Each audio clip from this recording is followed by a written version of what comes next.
Hello everyone, आपका हमारे YouTube channel teach in Hindi में स्वागत है।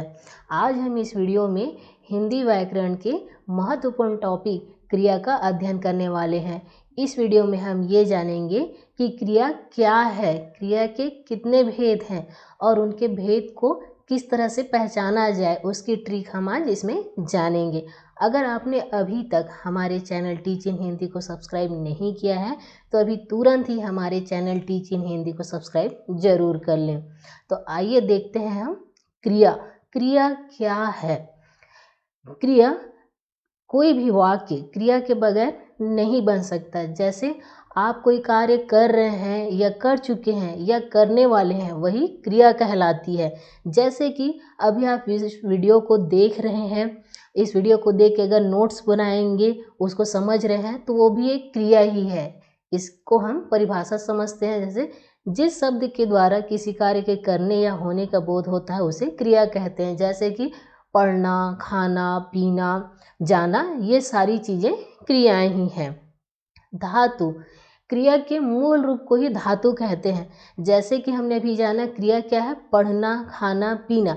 यदि हम इस क्रिया से प्रत्यय ना को हटा दें तो क्या हो जाएगा, पढ़, खा, पी। जैसे यहाँ पे दिया है बोल, पढ़, घूम, लिख, गा, हंस, रो आदि। तो ये क्या हो जाएंगे, क्रिया के मूल रूप हो जाएंगे और इसी को ही हम धातु कहेंगे। अब देखते हैं हम धातु के भेद। धातु के भेद 4 होते हैं, जिसमें है मूल धातु, सामान्य धातु, व्युत्पन्न धातु और यौगिक धातु। अब हम इन धातुओं को बारी बारी से जानेंगे कि ये क्या है। सबसे पहले मूल धातु। जैसे मैंने अभी आपको बताया कि हम जो क्रिया है, जैसे खाना, पढ़ना, लिखना, उसमें से ना जो प्रत्यय है उसको हटा देंगे तो वो बन जाता है मूल धातु। और सामान्य धातु, यदि क्रिया में पढ़ना, सोना, बैठना, लिखना ये प्रत्यय अगर जुड़े हैं तो वो सामान्य धातु कहलाएगा। जैसे यहाँ पे है कि मूल धातु किसी पर आश्रित न होकर स्वतंत्र होती है, उसे मूल धातु कहते हैं। और सामान्य धातु में ना प्रत्यय जोड़कर उसका सरल रूप बनाया जाता है, उसे सामान्य धातु कहते हैं। अब तीसरा है व्युत्पन्न धातु। तो व्युत्पन्न धातु, अगर हम अपना कार्य किसी से करवा रहे हैं तो व्युत्पन्न धातु कहलाता है। और उसे हम दूसरे तरीके से भी समझ सकते हैं। जैसे कि जो मूल धातु है पढ़, कट, दिल, कर, इसमें अगर हम वाना प्रत्यय जोड़ देते हैं तो वो भी व्युत्पन्न धातु कहलाता है। जैसे पढ़वाना, कटवाना, दिलवाना, सुलवाना, लिखवाना आदि। अब है यौगिक धातु। तो यौगिक धातु को प्रत्यय जोड़कर बनाया जाता है। जैसे कि पढ़ना से पढ़ा, लिखना से लिखा, खाना से खिलाया। इसे आप इस तरह से ही समझ सकते हैं। जैसे कि जो पढ़ा, उसने पुस्तक पढ़ा, उसने पत्र लिखा, इस तरह से। अब हम देखेंगे कर्म की दृष्टि से क्रिया के निम्नलिखित 2 भेद होते हैं। वैसे तो क्रिया के संरचना और प्रयोग की दृष्टि से भी भेद होते हैं, लेकिन हम सबसे पहले यहाँ पे कर्म की दृष्टि से क्रिया के भेद पढ़ेंगे, जो 2 होते हैं। पहला है सकर्मक क्रिया और दूसरा है अकर्मक क्रिया।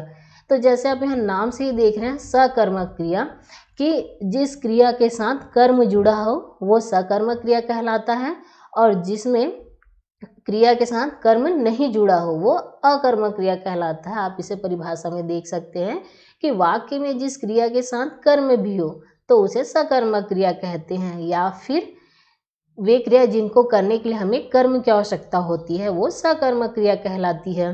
उदाहरण से हम समझेंगे, अध्यापिका पुस्तक पढ़ा रही है, तो यहाँ पे अध्यापिका को पढ़ाने के लिए किसकी जरूरत पड़ रही है, पुस्तक की। तो यहाँ पे पुस्तक होगा कर्म, इसलिए सकर्मक क्रिया है। फिर है माली ने पानी से पौधों को सींचा।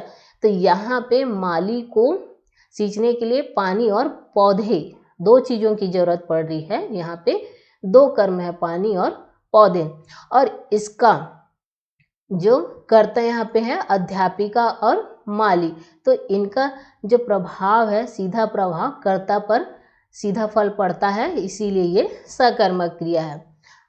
अब हम इसको ट्रिक के द्वारा भी समझ सकते हैं कि बहुत से स्टूडेंट ट्रिक की डिमांड करते हैं कि हमें ट्रिक से समझना है। वैसे तो इसे समझने के लिए ट्रिक की ज़रूरत नहीं है, लेकिन इसमें ट्रिक ये है कि जब क्रिया के साथ क्या, किसे, किसको लगाकर प्रश्न करने पर यदि हमें उत्तर मिलता है, उसी वाक्य में ही उत्तर मिलता है, तो सकर्मक क्रिया होती है।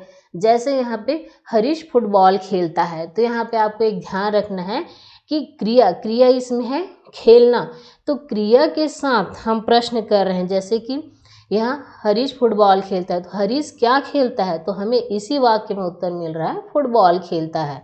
तो ये हो गया सकर्मक क्रिया।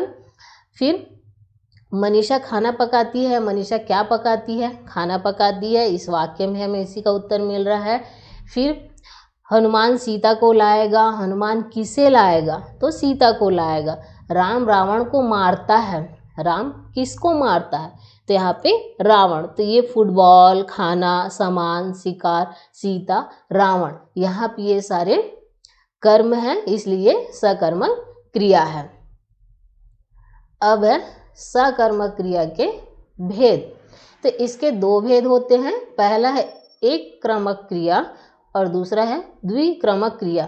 तो ये नाम से ही आप समझ गए होंगे कि एक कर्मक क्रिया में एक ही कर्म की आवश्यकता होती है और द्विक्रमक क्रिया में दो कर्म की आवश्यकता होती है। जैसे यहाँ पे जब वाक्य में क्रिया के साथ एक कर्म प्रयुक्त हो तो उसे एक कर्मक क्रिया कहते हैं। जैसे श्याम फिल्म देख रहा है, तो यहाँ पे फिल्म ये है कर्म, एक ही कर्म है। वह झाड़ू लगा रही है, तो यहाँ पे झाड़ू, तो यहाँ पे एक ही कर्म लगा हुआ है, इसलिए एक कर्मक क्रिया है। उसी तरह से द्विकर्मक क्रिया कि जिसमें दो दो कर्म होते हैं, हम इसे ट्रिक के द्वारा समझेंगे।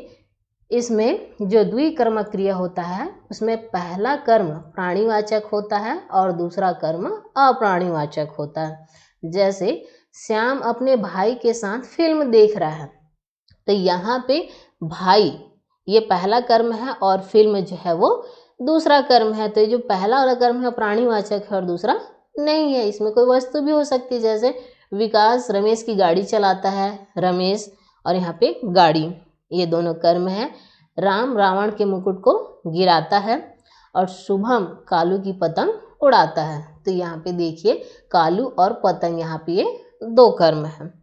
अब हम जानेंगे कि अकर्मक क्रिया क्या होती है। जैसे मैंने पहले ही आपको बताया कि वे क्रियाएं जिनको करने के लिए हमें कर्म की आवश्यकता नहीं होती। जैसे अधन कर्मक अर्थात कर्म रहित, कर्म के बिना, कि जिन क्रियाओं में कर्म ना लगा हो वह अकर्मक क्रिया कहलाती है। अब इसे हम उदाहरण से जानेंगे। जैसे पक्षी उड़ रहे हैं, तो यहाँ पे पक्षी उड़ रहे हैं, तो इसमें कोई कर्म नहीं लगा है। बच्चा रो रहा है, वह बहुत तेज दौड़ता है, वह दिन भर गाता रहता है। तो इसे हम ट्रिक से भी समझेंगे कि जब वाक्यों में कोई कर्म नहीं है तो यहाँ क्रिया के साथ क्या, किसे, किसको या कहाँ आदि प्रश्नों के कोई उत्तर नहीं मिलते हैं उस वाक्य में, तो वो होता है अकर्मक क्रिया। जैसे हमने सकर्मक क्रिया में पढ़ा था कि यदि क्रिया के साथ क्या, किसे, किसको, ये जैसे प्रश्न के उत्तर हमें उस वाक्य में मिल जाते हैं तो सकर्मक क्रिया होती है। और यहाँ पे देखिए पक्षी उड़ रहे हैं, तो पक्षी क्या उड़ रहे हैं, यहाँ पे हमें कोई उत्तर इस वाक्य में नहीं मिल रहा है। बच्चा रो रहा है, क्या रो रहा है, किससे रो रहा है, ये भी नहीं पता, तो इसलिए ये अकर्मक क्रिया होगी।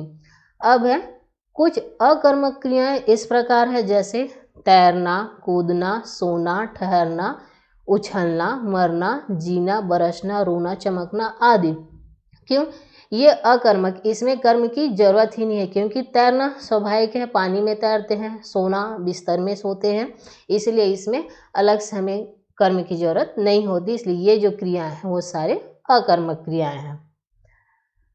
अब कुछ क्रियाएं अकर्मक और सकर्मक दोनों होती है और प्रसंग अथवा अर्थ के अनुसार इनके भेद का निर्णय करते हैं।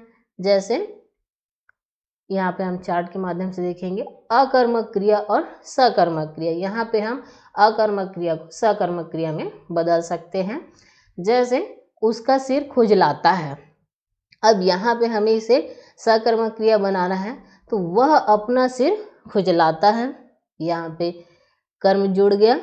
बूंद बूंद से घड़ा भरता है, तो यहाँ पे सकर्मक करने के लिए हो गया मैं घड़ा भरता हूँ। तुम्हारा जी ललचाता है, ये चीज़ें तुम्हारा जी ललचाती है, तो यहाँ पे ये चीज़ें लगा के ये सकर्मक क्रिया बनाया गया है। जी घबराता है, विपदा मुझे घबराती है, तो यहाँ पे विपदा लिख के सकर्मक क्रिया इसे बनाया गया है।